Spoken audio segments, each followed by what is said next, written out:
मेरे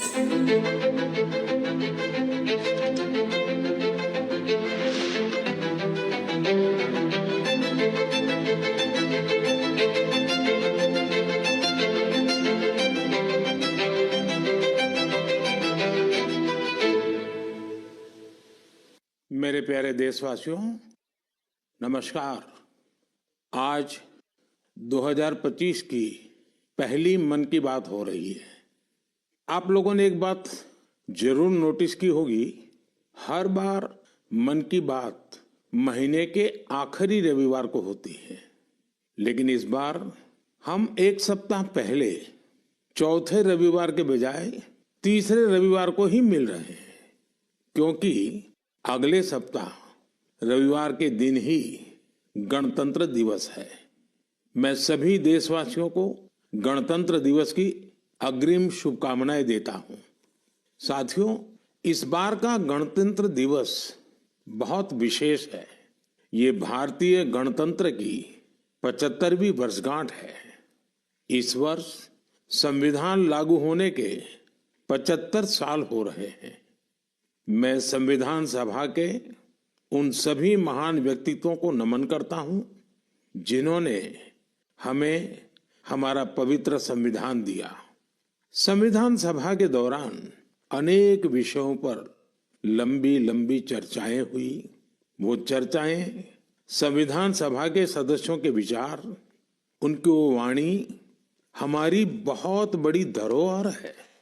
आज मन की बात में मेरा प्रयास है कि आपको कुछ महान नेताओं की ओरिजिनल आवाज सुनाऊं। साथियों, जब संविधान सभा ने अपना काम शुरू किया तो बाबा साहब आम्बेडकर ने परस्पर सहयोग को लेकर एक बहुत महत्वपूर्ण बात कही थी। उनका ये संबोधन इंग्लिश में है। मैं उसका एक अंश आपको सुनाता हूं। So far as the ultimate goal is concerned, I think none of us need have any apprehensions.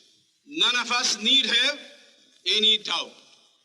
But my fear, which I must express clearly, is this. Our difficulty, as I said, is not about the ultimate future. Our difficulty is how to make the heterogeneous mess that we have today take a decision in common and march in a cooperative way on that road which is bound to lead us to unity. Our difficulty is not with regard to the ultimate. Our difficulty is with regard to the beginning. साथियों, बाबा साहब इस बात पर जोर दे रहे थे कि संविधान सभा एक साथ एक मत हो और मिलकर सर्वहित के लिए काम करे। मैं आपको संविधान सभा की एक और ऑडियो क्लिप सुनाता हूं। ये ऑडियो डॉक्टर राजेंद्र प्रसाद जी का है, जो हमारी संविधान सभा के प्रमुख थे। आइए डॉक्टर राजेंद्र प्रसाद जी को सुनते हैं। हमारा इतिहास बताता है और हमारी संस्कृति सिखाती है कि हम शांति प्रिय हैं और रहें। हमारा साम्राज्य, हमारी फतेह दूसरे तरह की रही है। हमने दूसरों को जंजीरों से, चाहे वो लोहे की हो या सोने की, कभी नहीं बांधने की कोशिश की।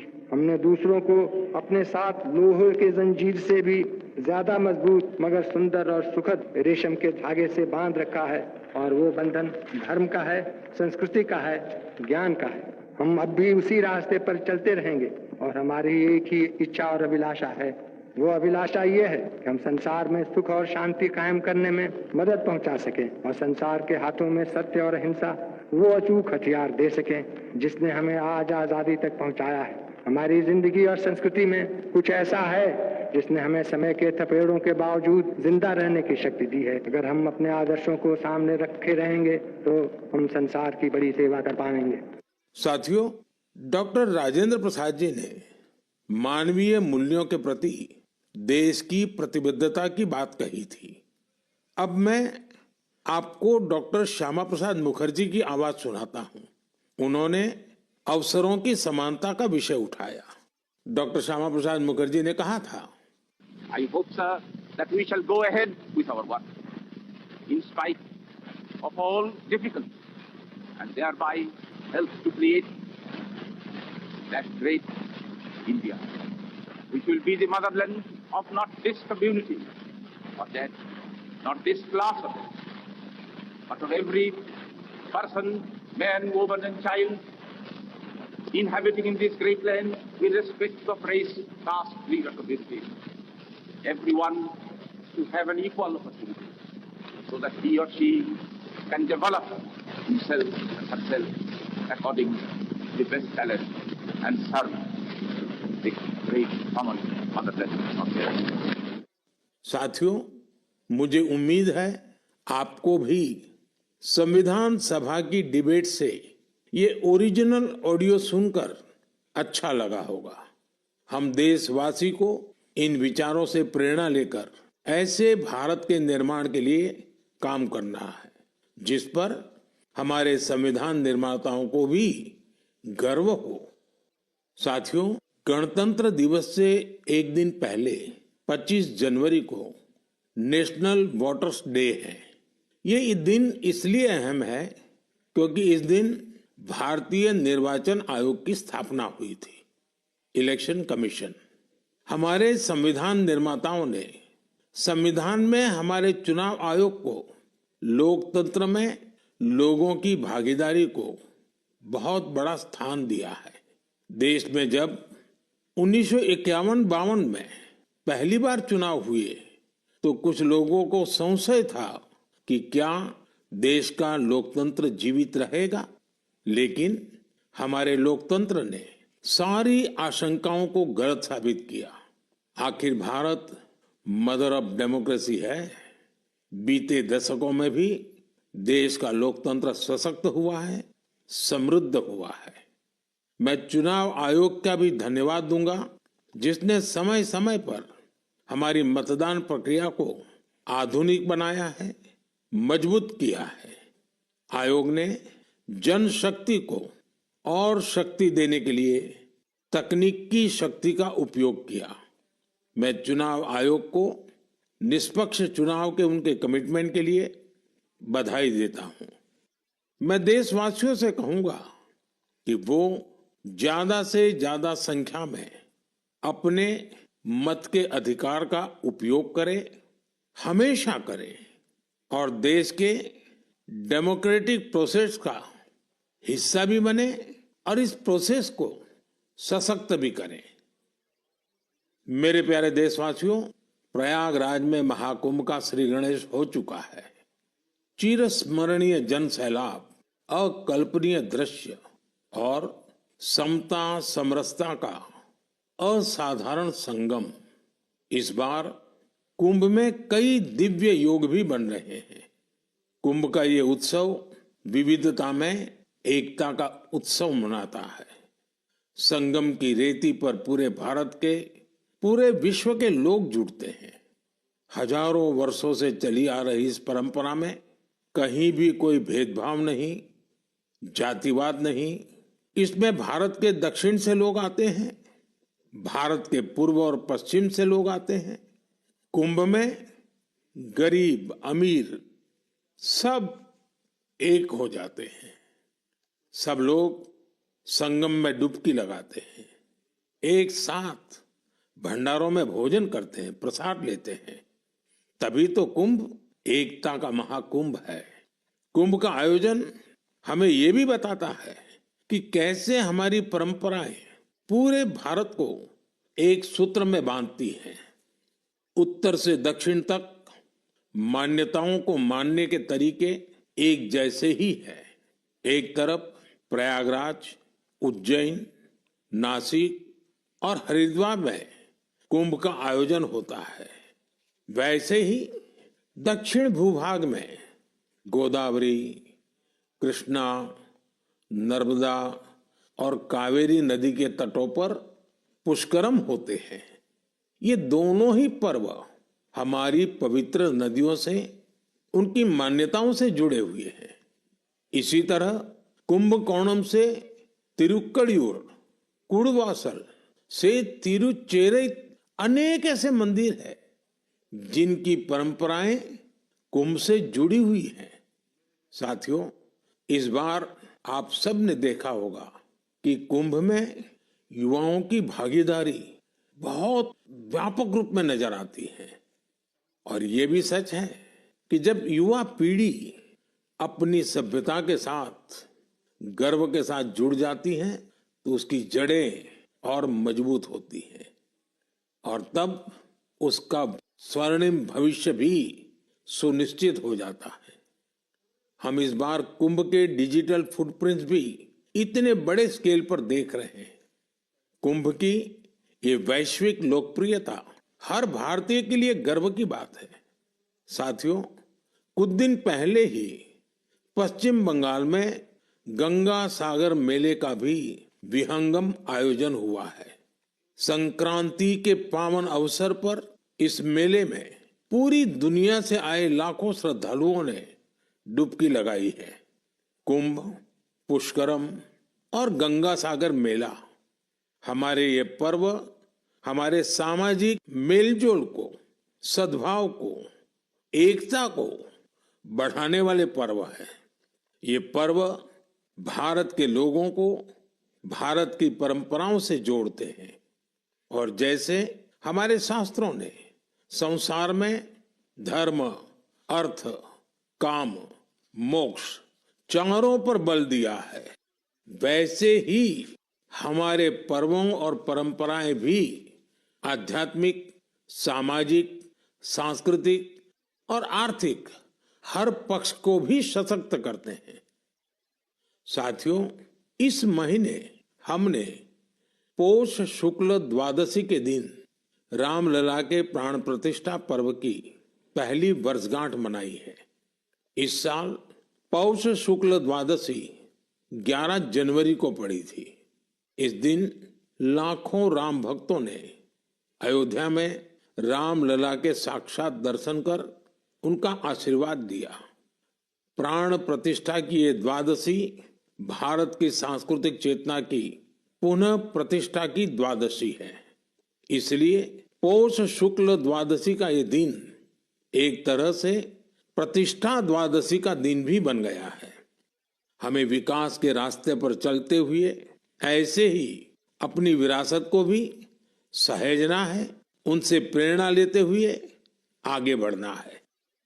मेरे प्यारे देशवासियों, 2025 की शुरुआत में ही भारत ने अंतरिक्ष के क्षेत्र में कई ऐतिहासिक उपलब्धियां हासिल की हैं।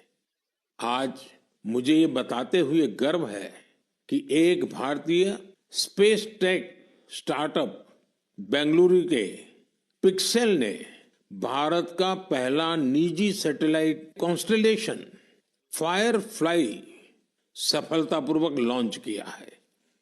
यह सैटेलाइट कॉन्स्टेलेशन दुनिया का सबसे high resolution hyper spectral satellite constellation है।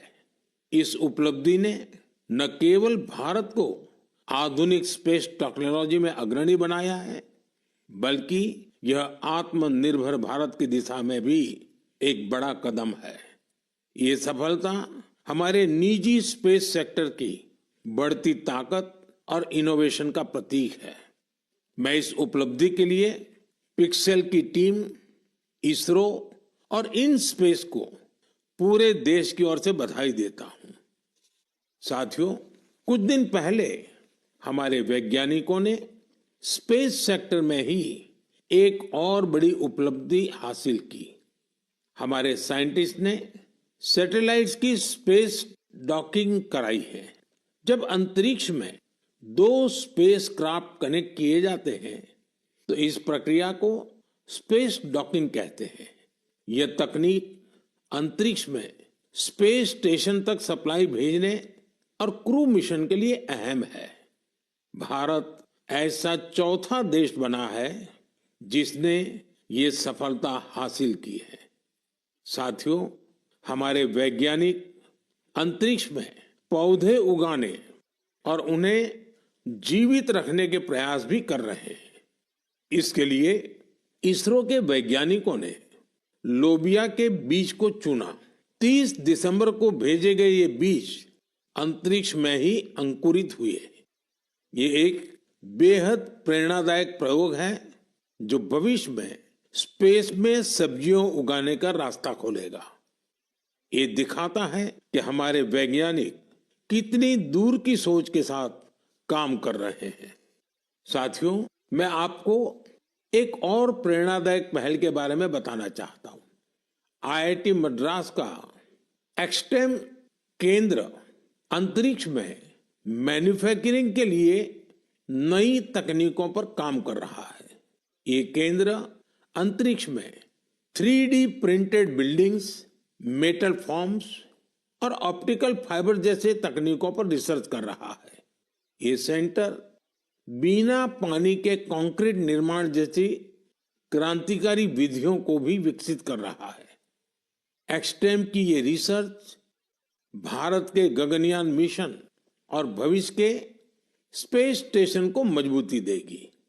इससे मैन्युफैक्चरिंग में आधुनिक टेक्नोलॉजी के भी नए रास्ते खुलेंगे।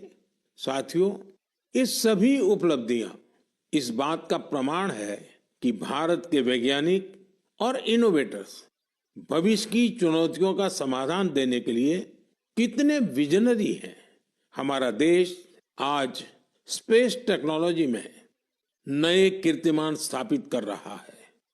मैं भारत के वैज्ञानिकों, इनोवेटर्स और युवा उद्यमियों को पूरे देश की ओर से शुभकामनाएं देता हूं। मेरे प्यारे देशवासियों, आपने कई बार इंसानों और जानवरों के बीच गजब की दोस्ती की तस्वीरें देखी होगी। आपने जानवरों की वफादारी की कहानियां सुनी होगी। जानवर पालतू हो या जंगल में रहने वाले पशु, इंसानों से उनका नाता कई बार हैरान कर देता है। जानवर भले बोल नहीं पाते, लेकिन उनकी भावनाओं को, उनके हाव भाव को इंसान भली भांति भांप लेते हैं। जानवर भी प्यार की भाषा को समझते हैं, उसे निभाते भी हैं। मैं आपसे असम का एक उदाहरण साझा करना चाहता हूं। असम में एक जगह है नौगांव। नौगांव हमारे देश की महान विभूति श्रीमद शंकर देव जी का जन्म स्थान भी है। यह जगह बहुत ही सुंदर है। यहाँ हाथियों का भी एक बड़ा ठिकाना है।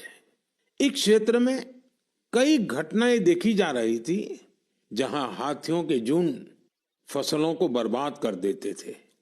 किसान परेशान रहते थे, जिससे आसपास के करीब 100 गांवों के लोग बहुत परेशान थे। लेकिन गांव वाले हाथियों की भी मजबूरी समझते थे।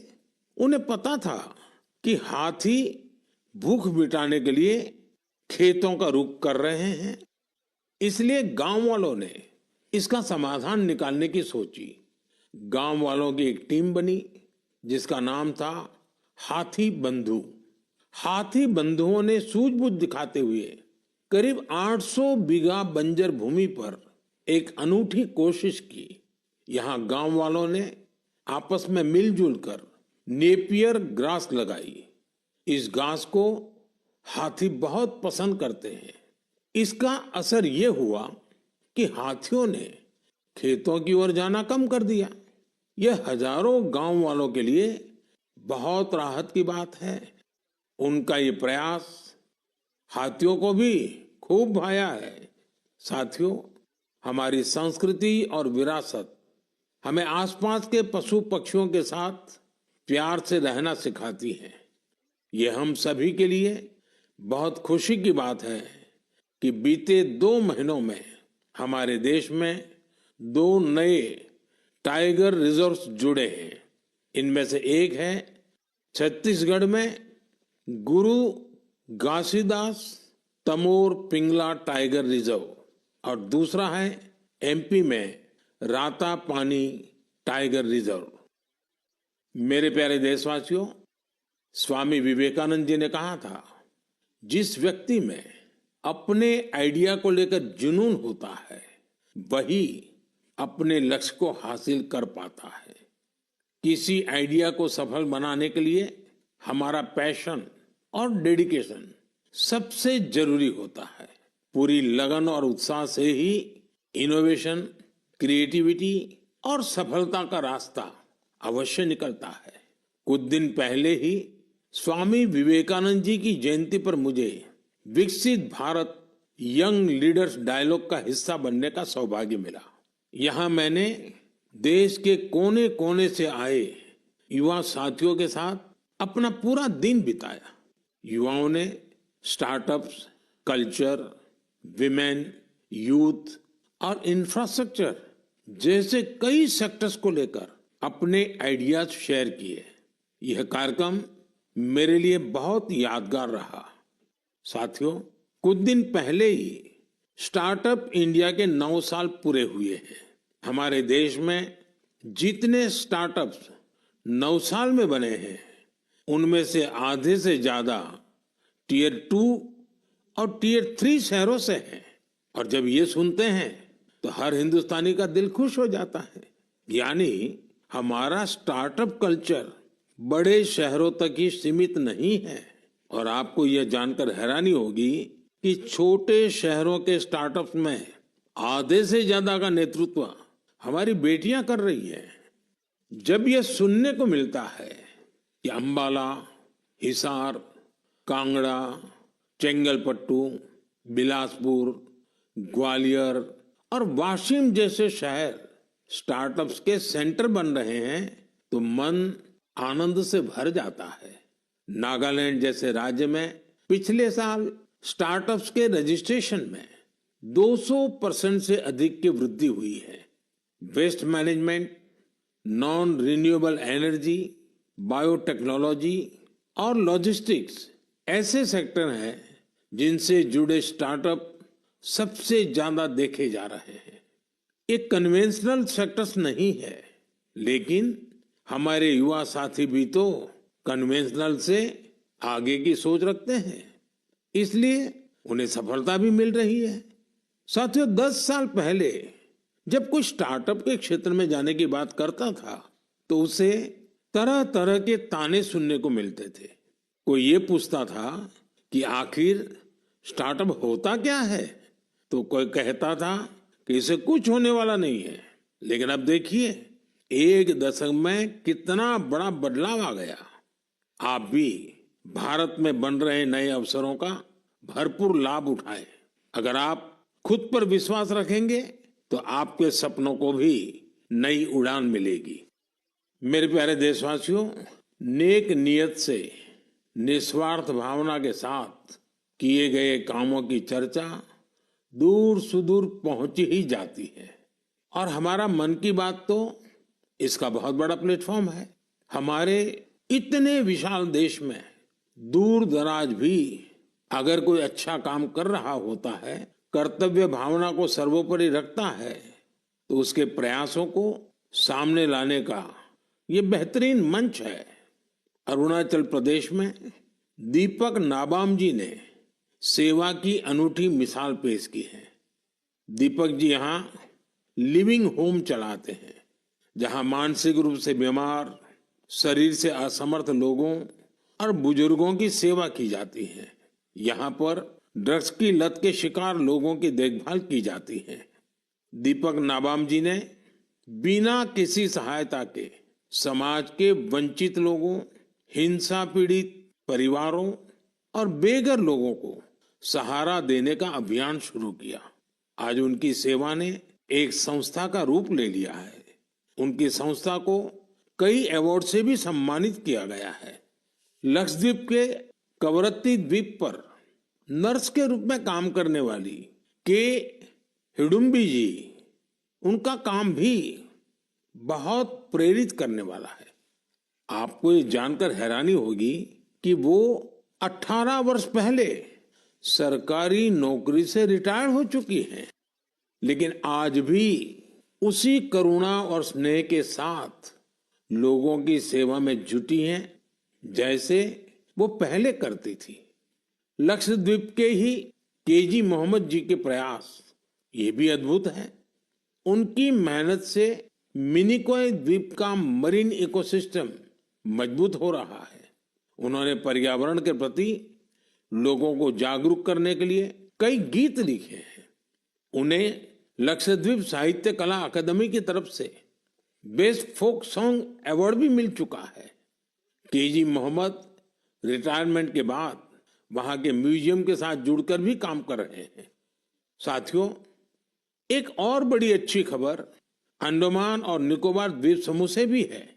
निकोबार जिले में वर्जिन कोकोनट ऑयल को हाल ही में जीआई टैग मिला है।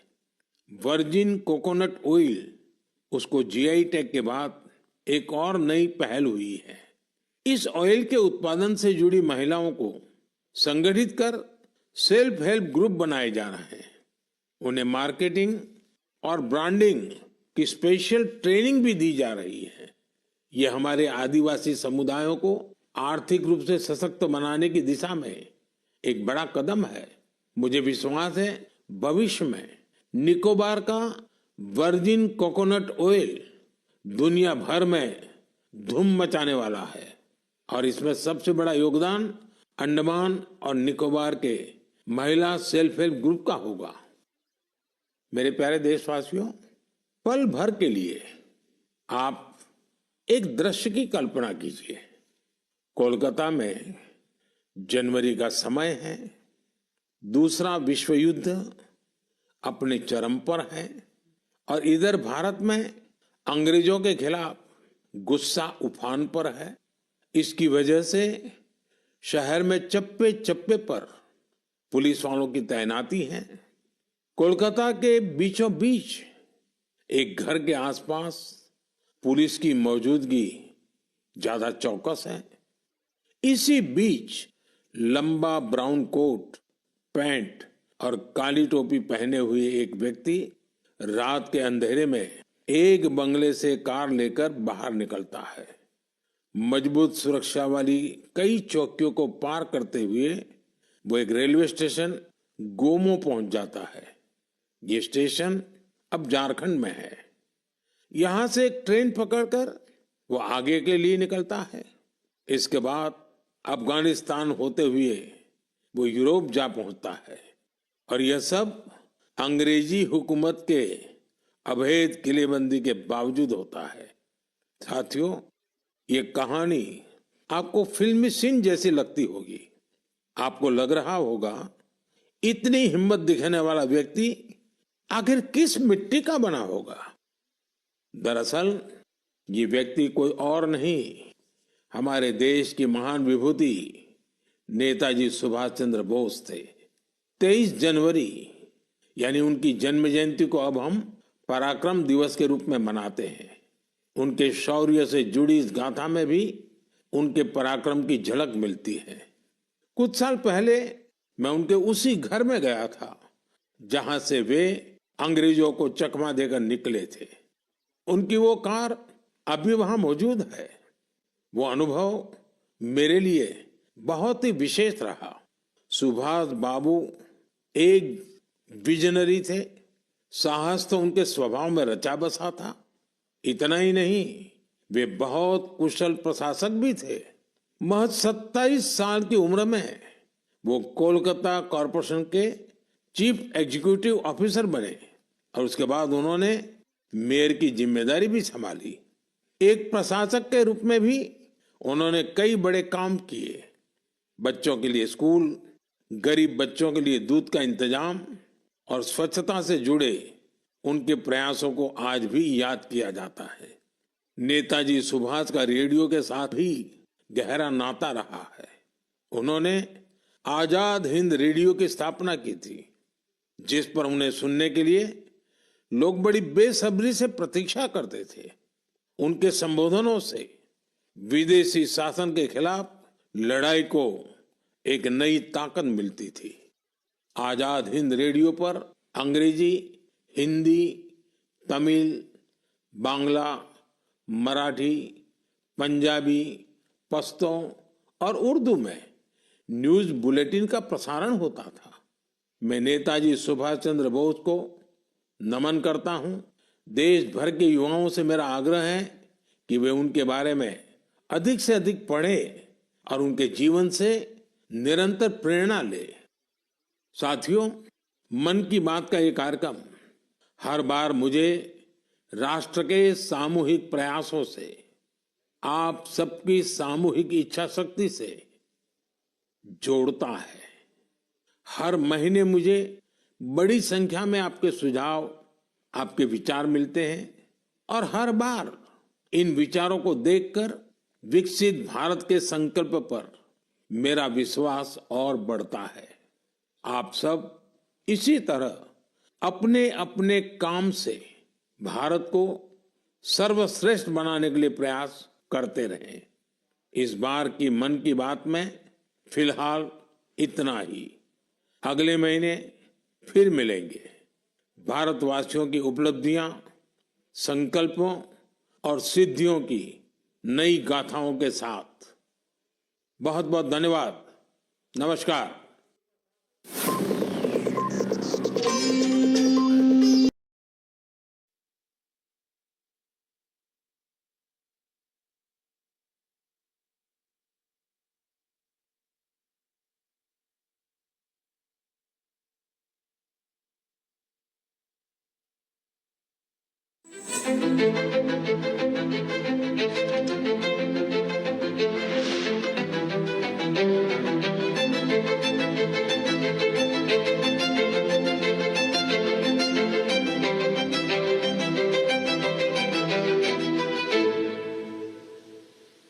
मेरे प्यारे देशवासियों, नमस्कार। आज 2025 की पहली मन की बात हो रही है। आप लोगों ने एक बात जरूर नोटिस की होगी, हर बार मन की बात महीने के आखिरी रविवार को होती है, लेकिन इस बार हम एक सप्ताह पहले चौथे रविवार के बजाय तीसरे रविवार को ही मिल रहे हैं, क्योंकि अगले सप्ताह रविवार के दिन ही गणतंत्र दिवस है। मैं सभी देशवासियों को गणतंत्र दिवस की अग्रिम शुभकामनाएं देता हूं। साथियों, इस बार का गणतंत्र दिवस बहुत विशेष है। ये भारतीय गणतंत्र की 75वीं वर्षगांठ है। इस वर्ष संविधान लागू होने के 75 साल हो रहे हैं। मैं संविधान सभा के उन सभी महान व्यक्तित्वों को नमन करता हूं जिन्होंने हमें हमारा पवित्र संविधान दिया। संविधान सभा के दौरान अनेक विषयों पर लंबी लंबी चर्चाएं हुई। वो चर्चाएं संविधान सभा के सदस्यों के विचार, उनकी वो वाणी हमारी बहुत बड़ी धरोहर है। आज मन की बात में मेरा प्रयास है कि आपको कुछ महान नेताओं की ओरिजिनल आवाज सुनाऊं। साथियों, जब संविधान सभा ने अपना काम शुरू किया तो बाबा साहब आम्बेडकर ने परस्पर सहयोग को लेकर एक बहुत महत्वपूर्ण बात कही थी। उनका ये संबोधन इंग्लिश में है। मैं उसका एक अंश आपको सुनाता हूं। So far as the ultimate goal is concerned, I think none of us need have any apprehensions. None of us need have any doubt.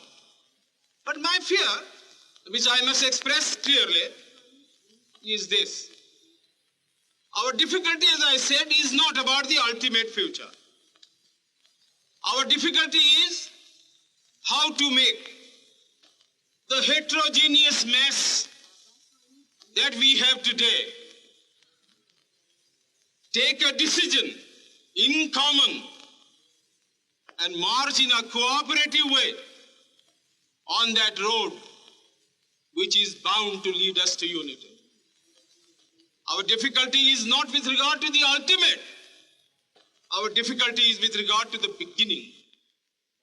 साथियों, बाबा साहब इस बात पर जोर दे रहे थे कि संविधान सभा एक साथ एक मत हो और मिलकर सर्वहित के लिए काम करे। मैं आपको संविधान सभा की एक और ऑडियो क्लिप सुनाता हूं। ये ऑडियो डॉक्टर राजेंद्र प्रसाद जी का है, जो हमारी संविधान सभा के प्रमुख थे। आइए डॉक्टर राजेंद्र प्रसाद जी को सुनते हैं। हमारा इतिहास बताता है और हमारी संस्कृति सिखाती है कि हम शांति प्रिय हैं और रहें। हमारा साम्राज्य, हमारी फतेह दूसरे तरह की रही है। हमने दूसरों को जंजीरों से, चाहे वो लोहे की हो या सोने की, कभी नहीं बांधने की कोशिश की।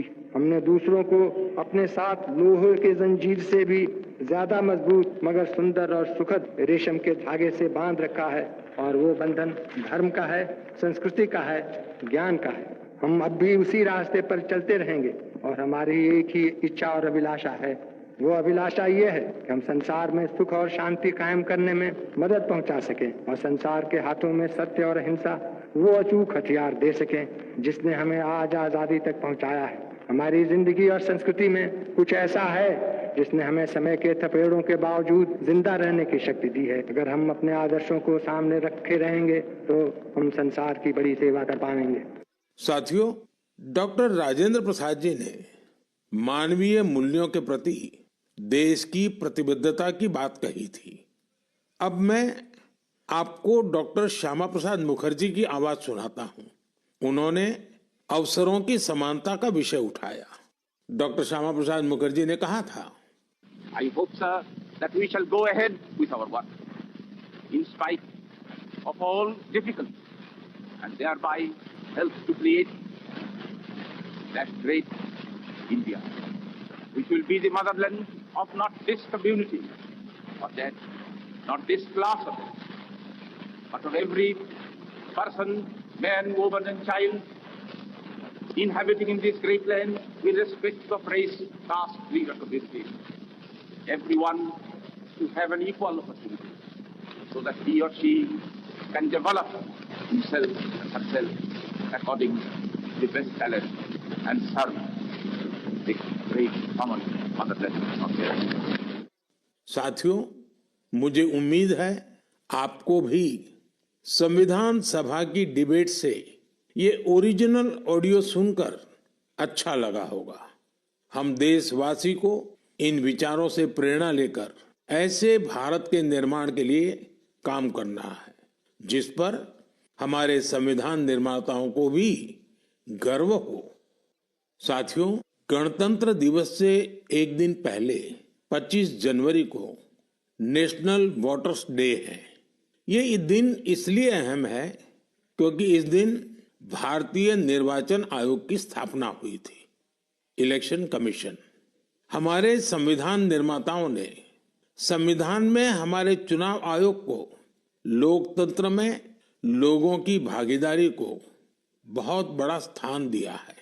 देश में जब 1951-52 में पहली बार चुनाव हुए तो कुछ लोगों को संशय था कि क्या देश का लोकतंत्र जीवित रहेगा, लेकिन हमारे लोकतंत्र ने सारी आशंकाओं को गलत साबित किया। आखिर भारत मदर ऑफ डेमोक्रेसी है। बीते दशकों में भी देश का लोकतंत्र सशक्त हुआ है, समृद्ध हुआ है। मैं चुनाव आयोग का भी धन्यवाद दूंगा जिसने समय समय पर हमारी मतदान प्रक्रिया को आधुनिक बनाया है, मजबूत किया है। आयोग ने जनशक्ति को और शक्ति देने के लिए तकनीकी शक्ति का उपयोग किया। मैं चुनाव आयोग को निष्पक्ष चुनाव के उनके कमिटमेंट के लिए बधाई देता हूं। मैं देशवासियों से कहूंगा कि वो ज्यादा से ज्यादा संख्या में अपने मत के अधिकार का उपयोग करें, हमेशा करें, और देश के डेमोक्रेटिक प्रोसेस का हिस्सा भी बने और इस प्रोसेस को सशक्त भी करें। मेरे प्यारे देशवासियों, प्रयागराज में महाकुंभ का श्री गणेश हो चुका है। चिरस्मरणीय जन सैलाब, अकल्पनीय दृश्य और समता समरसता का असाधारण संगम। इस बार कुंभ में कई दिव्य योग भी बन रहे हैं। कुंभ का ये उत्सव विविधता में एकता का उत्सव मनाता है। संगम की रेती पर पूरे भारत के, पूरे विश्व के लोग जुड़ते हैं। हजारों वर्षों से चली आ रही इस परंपरा में कहीं भी कोई भेदभाव नहीं, जातिवाद नहीं। इसमें भारत के दक्षिण से लोग आते हैं, भारत के पूर्व और पश्चिम से लोग आते हैं। कुंभ में गरीब अमीर सब एक हो जाते हैं। सब लोग संगम में डुबकी लगाते हैं, एक साथ भंडारों में भोजन करते हैं, प्रसाद लेते हैं। तभी तो कुंभ एकता का महाकुंभ है। कुंभ का आयोजन हमें ये भी बताता है कि कैसे हमारी परंपराएं पूरे भारत को एक सूत्र में बांधती हैं। उत्तर से दक्षिण तक मान्यताओं को मानने के तरीके एक जैसे ही है। एक तरफ प्रयागराज, उज्जैन, नासिक और हरिद्वार में कुंभ का आयोजन होता है, वैसे ही दक्षिण भूभाग में गोदावरी, कृष्णा, नर्मदा और कावेरी नदी के तटों पर पुष्करम होते हैं। ये दोनों ही पर्व हमारी पवित्र नदियों से, उनकी मान्यताओं से जुड़े हुए हैं। इसी तरह कुंभकोणम से तिरुक्कड़ियूर, कुड़वासल से तिरुचेरै अनेक ऐसे मंदिर हैं जिनकी परंपराएं कुंभ से जुड़ी हुई हैं। साथियों, इस बार आप सब ने देखा होगा कि कुंभ में युवाओं की भागीदारी बहुत व्यापक रूप में नजर आती है। और ये भी सच है कि जब युवा पीढ़ी अपनी सभ्यता के साथ गर्व के साथ जुड़ जाती है तो उसकी जड़ें और मजबूत होती हैं और तब उसका स्वर्णिम भविष्य भी सुनिश्चित हो जाता है। हम इस बार कुंभ के डिजिटल फुटप्रिंट्स भी इतने बड़े स्केल पर देख रहे हैं। कुंभ की ये वैश्विक लोकप्रियता हर भारतीय के लिए गर्व की बात है। साथियों, कुछ दिन पहले ही पश्चिम बंगाल में गंगा सागर मेले का भी विहंगम आयोजन हुआ है। संक्रांति के पावन अवसर पर इस मेले में पूरी दुनिया से आए लाखों श्रद्धालुओं ने डुबकी लगाई है। कुंभ, पुष्करम और गंगा सागर मेला हमारे ये पर्व हमारे सामाजिक मेलजोल को, सद्भाव को, एकता को बढ़ाने वाले पर्व हैं। ये पर्व भारत के लोगों को भारत की परंपराओं से जोड़ते हैं और जैसे हमारे शास्त्रों ने संसार में धर्म, अर्थ, काम, मोक्ष चारों पर बल दिया है, वैसे ही हमारे पर्वों और परंपराएं भी आध्यात्मिक, सामाजिक, सांस्कृतिक और आर्थिक हर पक्ष को भी सशक्त करते हैं। साथियों, इस महीने हमने पौष शुक्ल द्वादशी के दिन रामलला के प्राण प्रतिष्ठा पर्व की पहली वर्षगांठ मनाई है। इस साल पौष शुक्ल द्वादशी 11 जनवरी को पड़ी थी। इस दिन लाखों राम भक्तों ने अयोध्या में रामलला के साक्षात दर्शन कर उनका आशीर्वाद दिया। प्राण प्रतिष्ठा की ये द्वादशी भारत की सांस्कृतिक चेतना की पुनः प्रतिष्ठा की द्वादशी है। इसलिए पौष शुक्ल द्वादशी का ये दिन एक तरह से प्रतिष्ठा द्वादशी का दिन भी बन गया है। हमें विकास के रास्ते पर चलते हुए ऐसे ही अपनी विरासत को भी सहेजना है, उनसे प्रेरणा लेते हुए आगे बढ़ना है। मेरे प्यारे देशवासियों, 2025 की शुरुआत में ही भारत ने अंतरिक्ष के क्षेत्र में कई ऐतिहासिक उपलब्धियां हासिल की हैं। आज मुझे ये बताते हुए गर्व है कि एक भारतीय स्पेस टेक स्टार्टअप बेंगलुरु के पिक्सेल ने भारत का पहला निजी सैटेलाइट कॉन्स्टेलेशन फायरफ्लाई सफलतापूर्वक लॉन्च किया है। यह सैटेलाइट कॉन्स्टेलेशन दुनिया का सबसे high resolution hyper spectral satellite constellation है। इस उपलब्धि ने न केवल भारत को आधुनिक स्पेस टेक्नोलॉजी में अग्रणी बनाया है, बल्कि यह आत्मनिर्भर भारत की दिशा में भी एक बड़ा कदम है। ये सफलता हमारे निजी स्पेस सेक्टर की बढ़ती ताकत और इनोवेशन का प्रतीक है। मैं इस उपलब्धि के लिए पिक्सेल की टीम, इसरो और इन स्पेस को पूरे देश की ओर से बधाई देता हूं।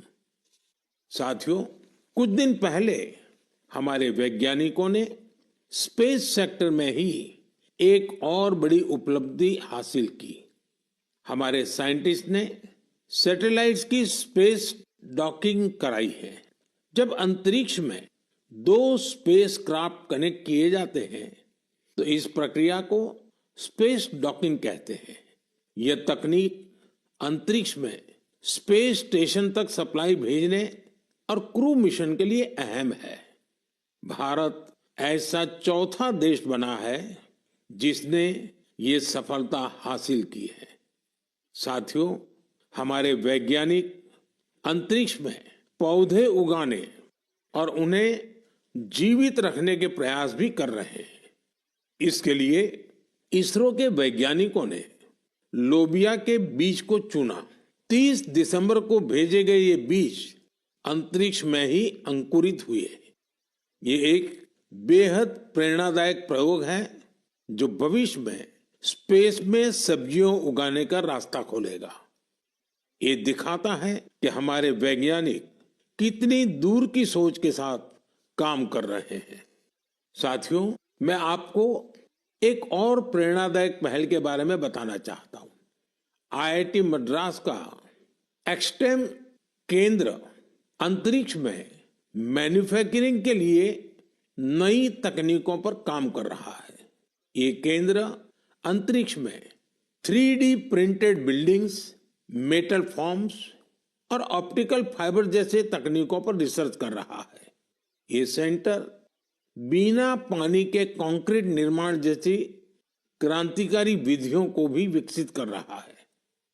एक्सटेम की ये रिसर्च भारत के गगनयान मिशन और भविष्य के स्पेस स्टेशन को मजबूती देगी। इससे मैन्युफैक्चरिंग में आधुनिक टेक्नोलॉजी के भी नए रास्ते खुलेंगे। साथियों, ये सभी उपलब्धियां इस बात का प्रमाण है कि भारत के वैज्ञानिक और इनोवेटर्स भविष्य की चुनौतियों का समाधान देने के लिए कितने विजनरी हैं। हमारा देश आज स्पेस टेक्नोलॉजी में नए कीर्तिमान स्थापित कर रहा है। मैं भारत के वैज्ञानिकों, इनोवेटर्स और युवा उद्यमियों को पूरे देश की ओर से शुभकामनाएं देता हूं। मेरे प्यारे देशवासियों, आपने कई बार इंसानों और जानवरों के बीच गजब की दोस्ती की तस्वीरें देखी होगी। आपने जानवरों की वफादारी की कहानियां सुनी होगी। जानवर पालतू हो या जंगल में रहने वाले पशु, इंसानों से उनका नाता कई बार हैरान कर देता है। जानवर भले बोल नहीं पाते, लेकिन उनकी भावनाओं को, उनके हाव भाव को इंसान भली भांति भांप लेते हैं। जानवर भी प्यार की भाषा को समझते हैं, उसे निभाते भी हैं। मैं आपसे असम का एक उदाहरण साझा करना चाहता हूं।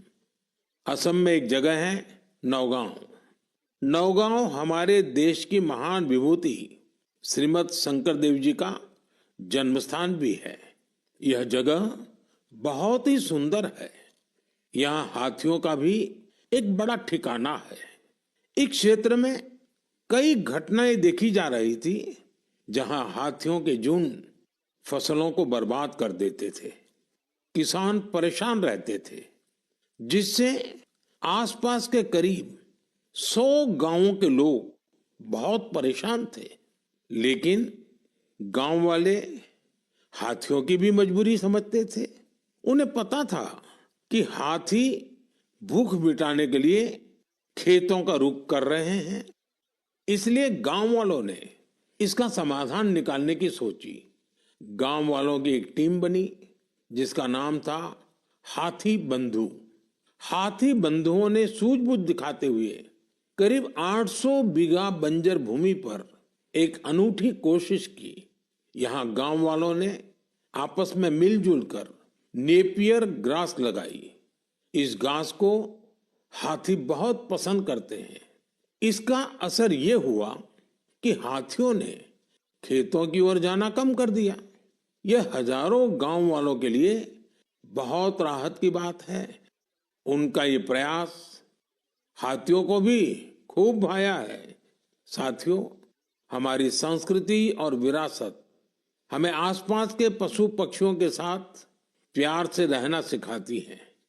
ये हम सभी के लिए बहुत खुशी की बात है कि बीते 2 महीनों में हमारे देश में 2 नए टाइगर रिजर्व्स जुड़े हैं। इनमें से एक है छत्तीसगढ़ में गुरु घासीदास तमोर पिंगला टाइगर रिजर्व और दूसरा है एमपी में राता पानी टाइगर रिजर्व। मेरे प्यारे देशवासियों, स्वामी विवेकानंद जी ने कहा था, जिस व्यक्ति में अपने आइडिया को लेकर जुनून होता है वही अपने लक्ष्य को हासिल कर पाता है। किसी आइडिया को सफल बनाने के लिए हमारा पैशन और डेडिकेशन सबसे जरूरी होता है। पूरी लगन और उत्साह से ही इनोवेशन, क्रिएटिविटी और सफलता का रास्ता अवश्य निकलता है। कुछ दिन पहले ही स्वामी विवेकानंद जी की जयंती पर मुझे विकसित भारत यंग लीडर्स डायलॉग का हिस्सा बनने का सौभाग्य मिला। यहाँ मैंने देश के कोने कोने से आए युवा साथियों के साथ अपना पूरा दिन बिताया। युवाओं ने स्टार्टअप्स, कल्चर, विमेन, यूथ और इंफ्रास्ट्रक्चर जैसे कई सेक्टर्स को लेकर अपने आइडियाज शेयर किए। यह कार्यक्रम मेरे लिए बहुत यादगार रहा। साथियों, कुछ दिन पहले ही स्टार्टअप इंडिया के 9 साल पूरे हुए हैं। हमारे देश में जितने स्टार्टअप्स 9 साल में बने हैं उनमें से आधे से ज्यादा टियर 2 और टियर 3 शहरों से हैं। और जब ये सुनते हैं तो हर हिंदुस्तानी का दिल खुश हो जाता है। यानी हमारा स्टार्टअप कल्चर बड़े शहरों तक ही सीमित नहीं है। और आपको यह जानकर हैरानी होगी कि छोटे शहरों के स्टार्टअप्स में आधे से ज्यादा का नेतृत्व हमारी बेटियां कर रही है।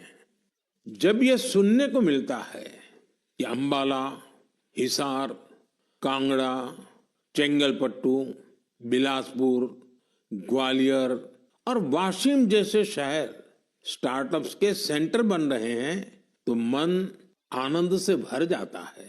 नागालैंड जैसे राज्य में पिछले साल स्टार्टअप्स के रजिस्ट्रेशन में 200% से अधिक की वृद्धि हुई है। Waste management, non renewable energy, biotechnology और लॉजिस्टिक्स ऐसे सेक्टर हैं जिनसे जुड़े स्टार्टअप सबसे ज्यादा देखे जा रहे हैं। ये कन्वेंशनल सेक्टर्स नहीं है, लेकिन हमारे युवा साथी भी तो कन्वेंशनल से आगे की सोच रखते हैं, इसलिए उन्हें सफलता भी मिल रही है। साथियों, 10 साल पहले जब कोई स्टार्टअप के क्षेत्र में जाने की बात करता था तो उसे तरह तरह के ताने सुनने को मिलते थे। कोई ये पूछता था कि आखिर स्टार्टअप होता क्या है, तो कोई कहता था कि इसे कुछ होने वाला नहीं है। लेकिन अब देखिए, 1 दशक में कितना बड़ा बदलाव आ गया। आप भी भारत में बन रहे नए अवसरों का भरपूर लाभ उठाएं। अगर आप खुद पर विश्वास रखेंगे तो आपके सपनों को भी नई उड़ान मिलेगी। मेरे प्यारे देशवासियों, नेक नियत से निस्वार्थ भावना के साथ किए गए कामों की चर्चा दूर सुदूर पहुंच ही जाती है। और हमारा मन की बात तो इसका बहुत बड़ा प्लेटफॉर्म है। हमारे इतने विशाल देश में दूर दराज भी अगर कोई अच्छा काम कर रहा होता है, कर्तव्य भावना को सर्वोपरि रखता है, तो उसके प्रयासों को सामने लाने का ये बेहतरीन मंच है। अरुणाचल प्रदेश में दीपक नाबाम जी ने सेवा की अनूठी मिसाल पेश की है। दीपक जी यहाँ लिविंग होम चलाते हैं, जहाँ मानसिक रूप से बीमार, शरीर से असमर्थ लोगों और बुजुर्गों की सेवा की जाती है। यहाँ पर ड्रग्स की लत के शिकार लोगों की देखभाल की जाती है। दीपक नाबाम जी ने बिना किसी सहायता के समाज के वंचित लोगों, हिंसा पीड़ित परिवारों और बेघर लोगों को सहारा देने का अभियान शुरू किया। आज उनकी सेवा ने एक संस्था का रूप ले लिया है। उनकी संस्था को कई अवार्ड से भी सम्मानित किया गया है। लक्षद्वीप के कवरत्ती द्वीप पर नर्स के रूप में काम करने वाली के हिडुम्बी जी, उनका काम भी बहुत प्रेरित करने वाला है। आपको ये जानकर हैरानी होगी कि वो 18 वर्ष पहले सरकारी नौकरी से रिटायर हो चुकी हैं, लेकिन आज भी उसी करुणा और स्नेह के साथ लोगों की सेवा में जुटी हैं जैसे वो पहले करती थी। लक्षद्वीप के ही केजी मोहम्मद जी के प्रयास ये भी अद्भुत है। उनकी मेहनत से मिनिकॉय द्वीप का मरीन इकोसिस्टम मजबूत हो रहा है। उन्होंने पर्यावरण के प्रति लोगों को जागरूक करने के लिए कई गीत लिखे हैं। उन्हें लक्षद्वीप साहित्य कला अकादमी की तरफ से बेस्ट फोक सॉन्ग अवार्ड भी मिल चुका है। केजी मोहम्मद रिटायरमेंट के बाद वहां के म्यूजियम के साथ जुड़कर भी काम कर रहे हैं। साथियों, एक और बड़ी अच्छी खबर अंडमान और निकोबार द्वीप समूह से भी है।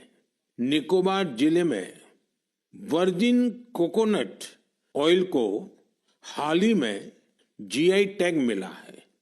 वर्जिन कोकोनट ऑयल, उसको जीआई टैग के बाद एक और नई पहल हुई है। इस ऑयल के उत्पादन से जुड़ी महिलाओं को संगठित कर सेल्फ हेल्प ग्रुप बनाए जा रहे हैं। उन्हें मार्केटिंग और ब्रांडिंग की स्पेशल ट्रेनिंग भी दी जा रही है। ये हमारे आदिवासी समुदायों को आर्थिक रूप से सशक्त बनाने की दिशा में एक बड़ा कदम है। मुझे विश्वास है भविष्य में निकोबार का वर्जिन कोकोनट ऑयल दुनिया भर में धूम मचाने वाला है और इसमें सबसे बड़ा योगदान अंडमान और निकोबार के महिला सेल्फ हेल्प ग्रुप का होगा। मेरे प्यारे देशवासियों, पल भर के लिए आप एक दृश्य की कल्पना कीजिए। कोलकाता में जनवरी का समय है, दूसरा विश्व युद्ध अपने चरम पर है और इधर भारत में अंग्रेजों के खिलाफ गुस्सा उफान पर है। इसकी वजह से शहर में चप्पे चप्पे पर पुलिस वालों की तैनाती है। कोलकाता के बीचों बीच एक घर के आसपास पुलिस की मौजूदगी ज्यादा चौकस है। इसी बीच लंबा ब्राउन कोट, पैंट और काली टोपी पहने हुए एक व्यक्ति रात के अंधेरे में एक बंगले से कार लेकर बाहर निकलता है। मजबूत सुरक्षा वाली कई चौकियों को पार करते हुए वो एक रेलवे स्टेशन गोमो पहुंच जाता है। ये स्टेशन अब झारखंड में है। यहां से एक ट्रेन पकड़कर वो आगे के लिए निकलता है। इसके बाद अफगानिस्तान होते हुए वो यूरोप जा पहुंचता है और यह सब अंग्रेजी हुकूमत के अभेद किलेबंदी के बावजूद होता है। साथियों, ये कहानी आपको फिल्मी सीन जैसी लगती होगी। आपको लग रहा होगा इतनी हिम्मत दिखाने वाला व्यक्ति आखिर किस मिट्टी का बना होगा। दरअसल ये व्यक्ति कोई और नहीं, हमारे देश की महान विभूति नेताजी सुभाष चंद्र बोस थे। 23 जनवरी यानी उनकी जन्म जयंती को अब हम पराक्रम दिवस के रूप में मनाते हैं। उनके शौर्य से जुड़ी इस गाथा में भी उनके पराक्रम की झलक मिलती है। कुछ साल पहले मैं उनके उसी घर में गया था जहां से वे अंग्रेजों को चकमा देकर निकले थे। उनकी वो कार अभी वहां मौजूद है। वो अनुभव मेरे लिए बहुत ही विशेष रहा। सुभाष बाबू एक विजनरी थे। साहस तो उनके स्वभाव में रचा बसा था। इतना ही नहीं, वे बहुत कुशल प्रशासक भी थे। महज 27 साल की उम्र में वो कोलकाता कॉरपोरेशन के चीफ एग्जीक्यूटिव ऑफिसर बने और उसके बाद उन्होंने मेयर की जिम्मेदारी भी संभाली। एक प्रशासक के रूप में भी उन्होंने कई बड़े काम किए। बच्चों के लिए स्कूल, गरीब बच्चों के लिए दूध का इंतजाम और स्वच्छता से जुड़े उनके प्रयासों को आज भी याद किया जाता है। नेताजी सुभाष का रेडियो के साथ भी गहरा नाता रहा है। उन्होंने आजाद हिंद रेडियो की स्थापना की थी, जिस पर उन्हें सुनने के लिए लोग बड़ी बेसब्री से प्रतीक्षा करते थे। उनके संबोधनों से विदेशी शासन के खिलाफ लड़ाई को एक नई ताकत मिलती थी। आजाद हिंद रेडियो पर अंग्रेजी, हिंदी, तमिल, बांग्ला, मराठी, पंजाबी, पश्तो और उर्दू में न्यूज बुलेटिन का प्रसारण होता था। मैं नेताजी सुभाष चंद्र बोस को नमन करता हूं। देश भर के युवाओं से मेरा आग्रह है कि वे उनके बारे में अधिक से अधिक पढ़ें और उनके जीवन से निरंतर प्रेरणा ले। साथियों, मन की बात का ये कार्यक्रम हर बार मुझे राष्ट्र के सामूहिक प्रयासों से, आप सबकी सामूहिक इच्छा शक्ति से जोड़ता है।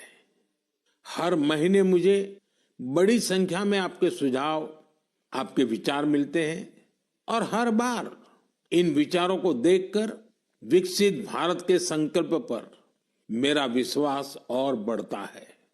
आप सब इसी तरह अपने अपने काम से भारत को सर्वश्रेष्ठ बनाने के लिए प्रयास करते रहें। इस बार की मन की बात में फिलहाल इतना ही। अगले महीने फिर मिलेंगे, भारतवासियों की उपलब्धियां, संकल्पों और सिद्धियों की नई गाथाओं के साथ। बहुत बहुत धन्यवाद। नमस्कार।